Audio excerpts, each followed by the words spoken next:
My wife cheated with a man she believed was superior to me, and my daughters took their side, until one moment exposed it all and crushed their world. I, a 38-year-old male, was married to Vanessa, a 36-year-old female, for 15 years. We have a daughter, Zoe, who is 19. This is going to be a long one, so grab a beer. Vanessa and I met in our junior year of college. I was grinding through an engineering program, living off ramen and energy drinks. She was an education major who somehow found me interesting, despite the fact I was basically a walking zombie most days. We clicked right away.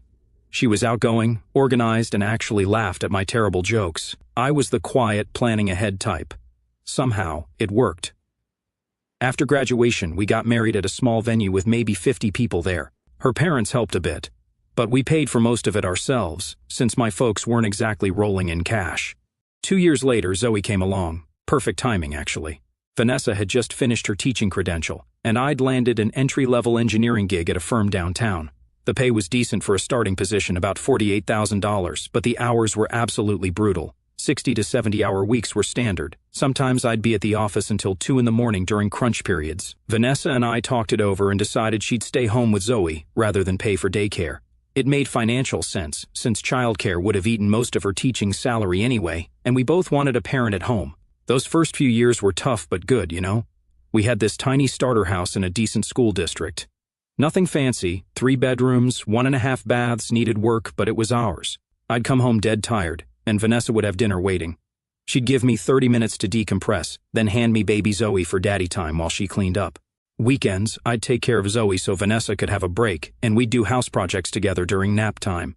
I busted my ass at that company, took every assignment nobody wanted, worked holidays when needed. The promotions started coming. Junior engineer to project engineer to team lead to project manager. By year 8 of our marriage, I'd more than doubled my salary to around $110,000.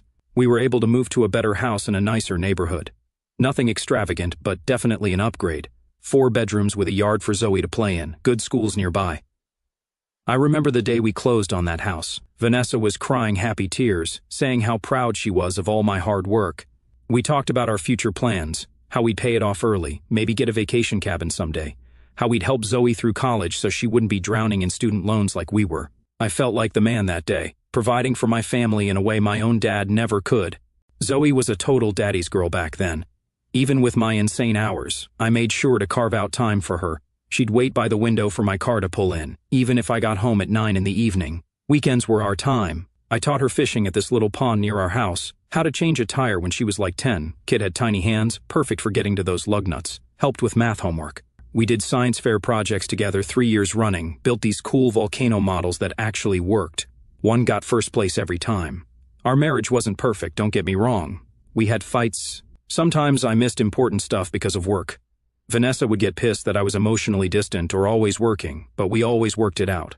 At least, I thought we did. Looking back, I can see I was more checked out than I realized. When you're working 12 to 14-hour days, you don't have a ton of emotional energy left. But I figured Vanessa understood that I was killing myself at work for us, not because I wanted to miss a dance recital or whatever. I thought we had this unspoken agreement. I'd provide the financial stability, the house, the college fund, the security. She'd handle the home front, the emotional stuff, making our house a place I actually wanted to come back to after those long days. It worked for almost 15 years. I thought we were solid. Man, I was so wrong. The first sign something was off came about 8 months ago. Looking back, there were probably hints before that, but I was too busy at work to notice. By this point, I was a senior project manager, making about $135,000, but still putting in 60-plus-hour weeks, trying to land this promotion to director that would bump me to around $175,000. The extra money would fully fund Zoe's college, so she wouldn't need loans, plus give us breathing room to actually start saving seriously for retirement. I started noticing Vanessa was getting all dressed up for the most basic errands. Full makeup, hair done, new outfits just to go to Target or whatever. At first I thought, good for her, taking care of herself. But then it got weird. She'd leave at 10 in the morning to go grocery shopping and come back at 3 in the afternoon with like 1 bag of groceries. Or she'd have coffee with a friend that somehow took 5 hours. Her schedule changed completely too. Suddenly, her yoga classes that used to be an hour were now 3 hours long. Book club went from meeting once a month to every week, and somehow these meetings would stretch from 7 in the evening until midnight. Girls' night started happening twice a week instead of once a month. Again, I didn't think much of it because I was pulling major overtime to finish this massive project for a client that would basically guarantee my promotion. The money stuff started getting really sketchy though. Our credit card statements were showing all these charges at restaurants in parts of town she claimed she never went to. When I asked about a $120 charge at some steakhouse downtown, she'd say it must have been a mistake or that she went there for Jessica's birthday. But then I'd see Instagram posts from Jessica that day, showing her somewhere completely different. Vanessa's shopping was getting out of control too. She'd dropped $500 at Nordstrom, but I'd never see any new clothes. Weekend girls' trips that used to be once a year were now happening every couple of months, each one costing $1,000 or more. When I'd bring up the spending, she'd get super defensive, saying I was trying to control her or that I didn't want her to have any fun while I was always working. Classic Darvo: deny, attack, reverse victim and offender. I'd back down because technically we could afford it. I was making good money, but the pattern was sketchy as hell. Zoe's behavior shifted dramatically too. This kid, who used to wait up for me, couldn't be bothered to look up from her phone when I walked in the door. She became super secretive with her mom, sharing these looks like they had some inside joke I wasn't part of. She started making these little comments like, "Must be nice to make so much money," or "Dad's never home anyway, so who cares what he thinks." The entitlement got really bad. Zoe started expecting crazy expensive stuff, designer clothes, the latest iPhone the day it dropped, concert tickets costing hundreds. When I suggested she get a weekend job like I did in college, Vanessa would immediately shut it down. She needs to focus on her education. We don't want her struggling like we did. Somehow, I became the bad guy for suggesting a 19-year-old learn some work ethic. Meanwhile, my credit card statements showed Zoe spending $100 at Sephora or $300 at these fancy restaurants I'd never even heard of. Their stories started contradicting each other too. Vanessa would say they spent the day shopping, but Zoe would slip up and mention some restaurant by the lake. They started having these hushed conversations that would immediately stop when I walked into the room. I noticed all this stuff, but I convinced myself I was being paranoid, or that it was just normal mother-daughter stuff. After 15 years of marriage, you're supposed to trust your wife, right? Plus, I was so focused on landing this promotion that I didn't have the mental bandwidth to really process what was happening. Big mistake, as it turns out. It all came crashing down about 3 months ago. I'd been fighting this killer migraine all morning. My team had just wrapped up that massive project I mentioned, so my boss told me to take the rest of the day off and get some rest. First time I'd left work early in probably 2 years. I didn't text Vanessa to tell her I was coming home. Partly because my head was pounding so bad I could barely see straight, but also I figured she'd be out spending my money somewhere anyway. I pulled into our driveway around 1 in the afternoon. I was heading upstairs to take some meds and lie down when I heard voices coming from the kitchen. I was about to call out when I heard my name. "Dad has no freaking idea," Zoe was saying, laughing. "He's basically just an ATM with legs at this point." I froze in the hallway. What the actual hell? "Honestly, I stopped feeling bad months ago," Vanessa replied, sounding completely cold. "Derek's getting impatient though. Once you graduate, we're done here." My stomach dropped. "Derek? Done here? What the hell was happening?"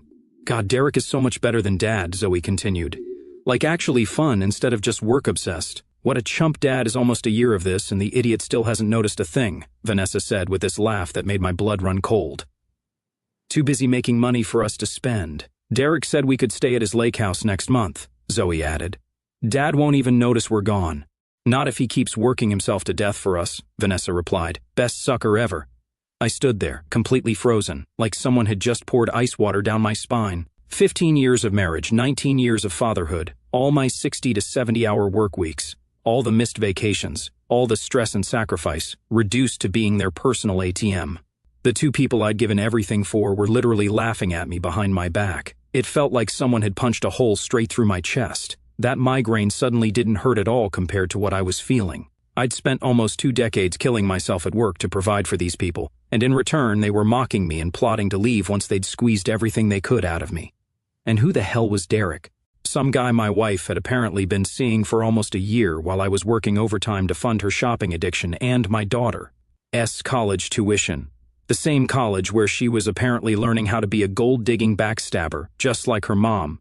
All those weekends I'd gone into the office to catch up while they were out shopping. All those client dinners I'd suffered through to land contracts that would secure our financial future. All for this. They kept talking, unloading all their plans. How they'd wait until I paid the last of Zoe's tuition before Vanessa would file for divorce. How they'd already talked to some divorce attorney who told Vanessa, She could get half my retirement account and probably the house too, how Derek had a boat and a lake house and took them on these little trips while telling me they were going to visit Vanessa's sister or whatever. I didn't even recognize these people anymore. My wife, who I'd shared a bed with for 15 years. My daughter, who I'd taught to ride a bike and helped with homework and stayed up with when she was sick. They were strangers wearing familiar faces, laughing about how stupid I was for working myself half to death to give them a comfortable life. I silently backed away and slipped out the front door before they could notice me. They were so wrapped up in their little conspiracy they didn't even hear the door close. I got in my car and just sat there for a minute. I didn't need any more evidence after what I'd heard. I drove straight to a divorce attorney my buddy had used a couple of years back, called from the parking lot, and basically begged for an emergency appointment. The lawyer seemed surprised by how certain I was about everything. Most guys come in waffling, I guess, not me. When you hear your own kid call you an ATM with legs while your wife laughs, there's not much left to discuss. By 4:30 that same day, I'd officially filed for divorce, signed the paperwork, paid the retainer, $5,000 out of my personal account, and got a clear action plan for what to do next. My lawyer didn't try to drag things out to bill more hours, just gave me straight talk about what I needed to do to protect myself. First priority was getting my finances locked down.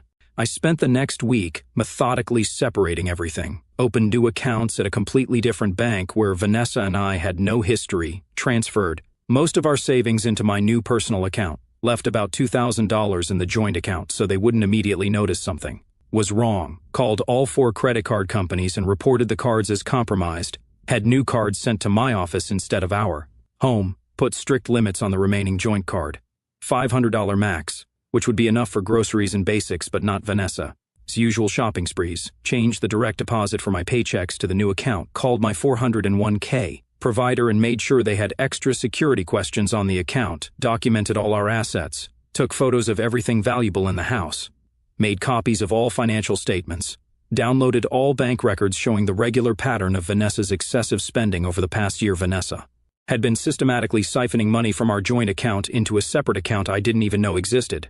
Nearly $30,000 gone.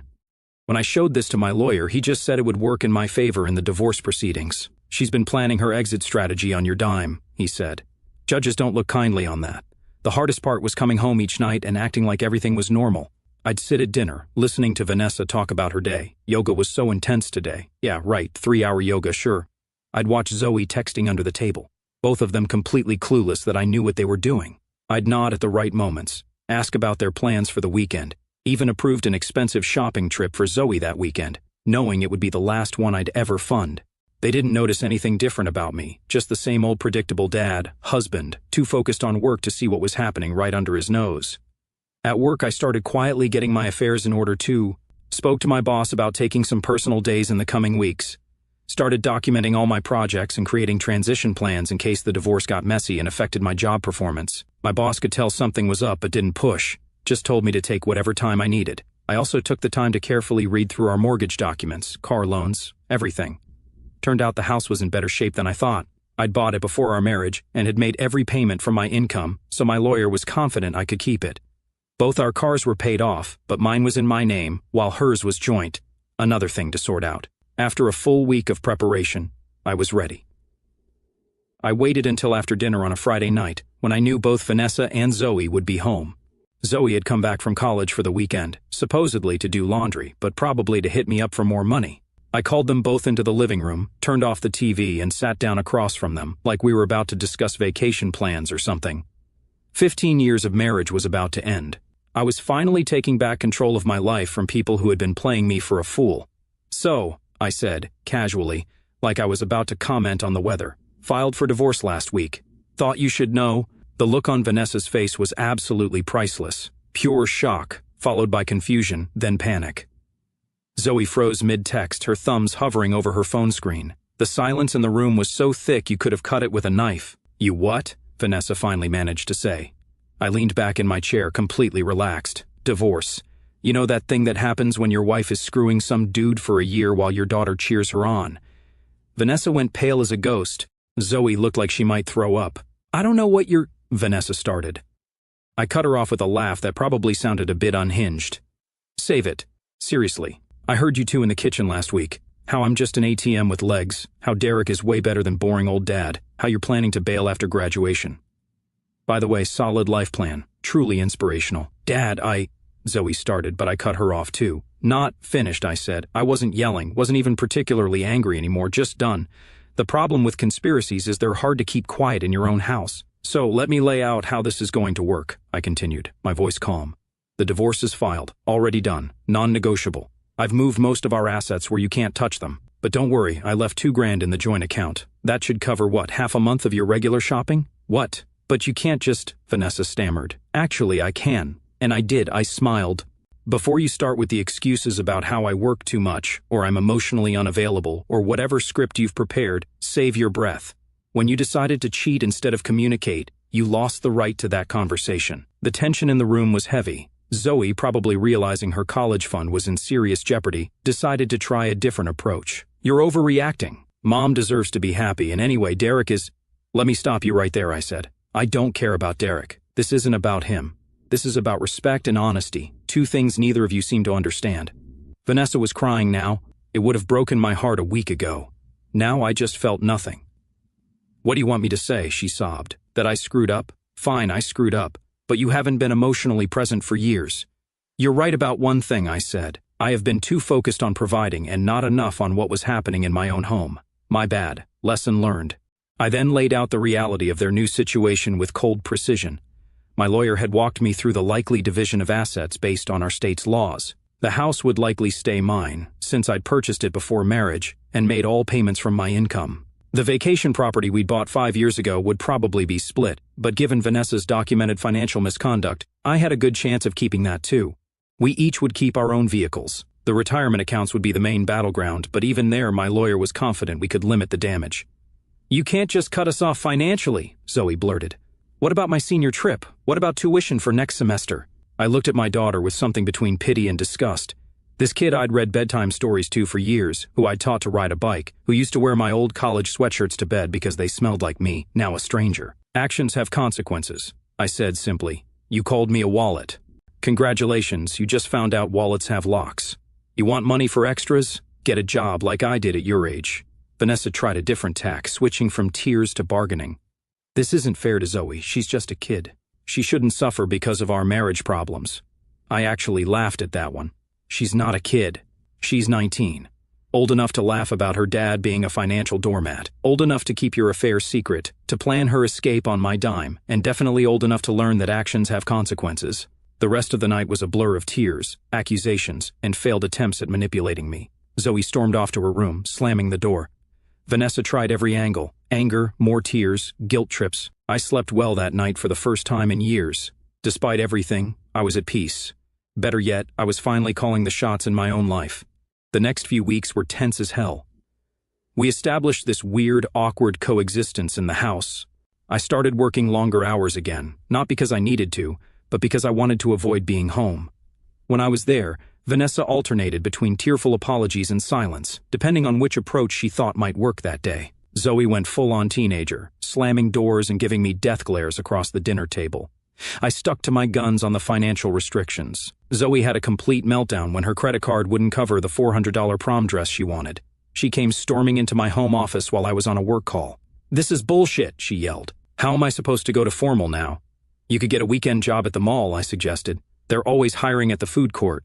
She started mumbling things I couldn't hear. I just shrugged and went back to my spreadsheet. I realized I didn't even feel upset.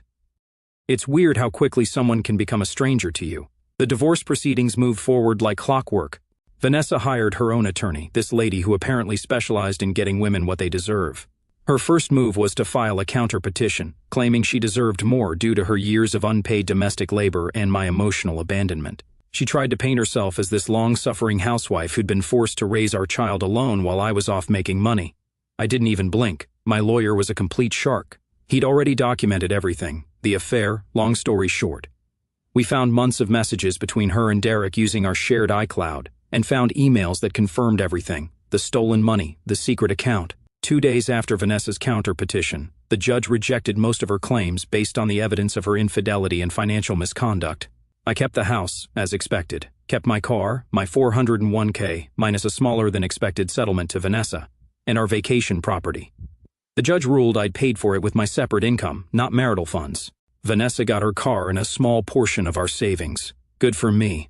About 3 weeks in, Vanessa and Zoe were still in the house because securing the house in the preliminary hearing takes months. Reality started hitting them both hard. Derek was suddenly too busy to see Vanessa now that she didn't have access to our full bank accounts. Funny how that works. She'd call him, sometimes crying, and he'd make excuses about work or family obligations. I didn't try to eavesdrop, but the house isn't that big, and Vanessa wasn't exactly quiet during these calls. One night, I heard her literally begging him to meet up, saying she needed someone. He apparently said he needed some space to figure things out, aka he needed to find a new sugar mama. Zoe's friends started pulling away too. Turns out, when you can't fund shopping sprees, some friendships fade fast. She came home early from a weekend hangout, clearly upset. Later, I overheard her on the phone, complaining that her friends had gone to some expensive restaurant and then a concert she couldn't afford. They didn't even offer to help pay, she whined to whoever was on the other end. Like, they know my situation. They know Dad cut me off. Welcome to real friendship, kid. When the free ride ends, you find out who actually likes you for you. I didn't gloat or rub it in, just let natural consequences do their work. When Vanessa couldn't buy groceries one week because she'd blown most of her money on trying to impress Derek, I bought them myself. When Zoe needed money for a legitimate school field trip, I paid for it directly to the school. I was just no longer funding the lifestyle that had enabled their disrespect. Strangest part was how my own life started improving almost immediately. I got that director promotion at work, partly because I'd been more focused and effective since the confrontation. Yeah, the boring, hard-working father pays off. Something about setting boundaries in your personal life makes it easier to do the same professionally. My blood pressure dropped 20 points. I started sleeping better than I had in years, started reconnecting with old friends I'd lost touch with because I was always working to fund Vanessa's lifestyle. My buddy and I started playing basketball on weekends again, even joined a hiking group that met on Saturday mornings, something I'd never had time for before. Slowly, signs of change appeared in Vanessa and Zoe, too. Vanessa started job hunting, updating her old teaching resume, called her former principal to see if there were any openings. Zoe applied for a part-time job at the mall without me having to push her. I even saw her looking at cheaper state schools online one night, a far cry from the expensive private university she'd been attending on my dime. They were adjusting to the new reality, whether they liked it or not. And me? Well, it wasn't my problem, not anymore. About 2 months into the divorce process, I secured the house in the preliminary hearing. This meant Vanessa and Zoe had to move out. I gave them a week to pack their essential stuff. They found this crappy small apartment across town that Vanessa could barely afford on her new part-time receptionist job at a dentist's office. Moving day was weird. I hired a small moving crew to help them because despite everything, I didn't want to be a total jerk about it. I stood in my driveway, watching them load up the truck with furniture we'd picked out together, photos of happier times, all that stuff. I didn't feel sad exactly. More like I was watching a movie about someone else's life falling apart. Years of my life, gone to waste for what? Some guy? Well, their loss. Zoe barely spoke to me the whole day, just this cold shoulder routine like I was the villain in her story. Vanessa tried the weepy approach again, kept finding reasons to talk to me alone. Are you sure this is what you want? We could still fix this. And my personal favorite, what am I supposed to do now? Like it was somehow my job to figure out her life after she'd spent a year cheating and planning to leave me. I just kept responses short and focused on practical matters. By the end of the day, they were gone. The first couple of nights were admittedly rough. The house felt too empty, too quiet. But then I started reclaiming spaces, moved my stuff back into the master bedroom that I'd vacated during our awkward coexistence, set up a proper home office in Zoe's old room, converted the formal dining room that Vanessa had insisted on but we never actually used into a home gym, started grilling on weeknights just because I felt like it, bought a new TV for the living room, bigger than the one Vanessa always complained would ruin her decor, got a dog from the local shelter, this goofy lab mix named Charlie who follows me around like I'm the greatest human ever. Work improved dramatically too. I started leaving the office by 6 most days. The promotion came through with a nice bump in salary, but now I actually had time to enjoy the extra money. About 2 weeks after they moved, my phone rang while I was making dinner. It was Zoe. I almost declined, but curiosity got the better of me. She was all choked up, sounding like she'd been crying for hours, and drops this bomb that Derek straight up vanished when he found out there wasn't a fat divorce settlement coming his way. Blocked her number and everything. Classic. I was just standing in my kitchen, sorting through bills when she hit me with this, and I couldn't help but smile. Like, am I supposed to feel bad that the dude who helped wreck my marriage turned out to be a gold digger? Talk about life finds a way to balance things out.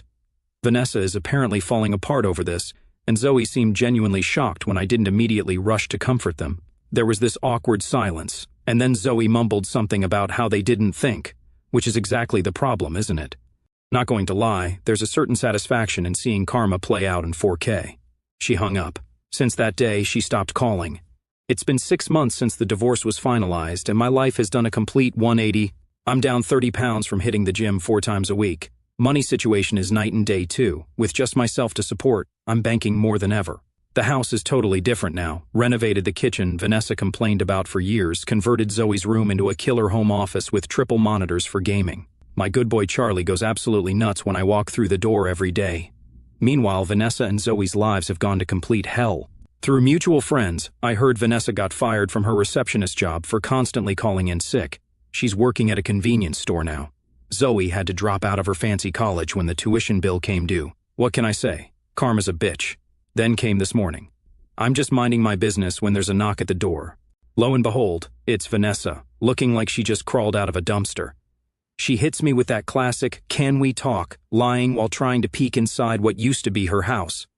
I didn't invite her in, just stood in the doorway. We're already talking. Then came the whole sob story, how Derek bounced as soon as he realized there wasn't a big payday coming. Shocking, I know. How they're living in some moldy apartment, how Zoe had to drop out and is couch surfing at a friend's place. Of course, it all led to what I knew was coming. She needed just a little help to get back on her feet. Promised she'd pay me back once she found something better, which is code for never. I just looked at this woman I spent 15 years with, who laughed behind my back and tried to clean me out, and said, "No, simple as that." She started crying about how they might lose their apartment, and I just told her, that sounds like a you problem, not a me problem. Later, Zoe emailed me some guilt trip about missing me and not knowing what to do. For a second, I almost felt bad, remembering all the dad stuff. Then I remembered hearing her disrespecting me and laughing about it. Hit delete. Look, I've moved on, made some actual friends I can trust. My buddy Mark asked if I regretted how things went down. Told him, maybe with Zoe someday if she genuinely changed, but Vanessa? That bridge isn't just burned, it's completely gone. Some might think I'm being harsh, but after 15 years of being used by people who should have loved me, I finally put myself first, and honestly, I've never been better. I don't feel bad about cutting Vanessa off. She made her bed. 2, yes, I've thought about trying to rebuild something with Zoe eventually, but she was taught to be like this by her mother, so I don't really think it will change. It's harsh, I know, but she crossed the line. She needs to grow up and realize her mistake. 3. For the people saying I should have tried counseling first. She was screwing some dude for a year while stealing my money and planning to leave. What exactly was there to counsel? For those wondering about Derek, he is not my concern. You guys might not understand, but my issue isn't with him. There are tons of douchebags like him looking for sugar mommies, but I never thought my wife would fall for these. What can I say? Life has a sense of humor in proving you wrong sometimes.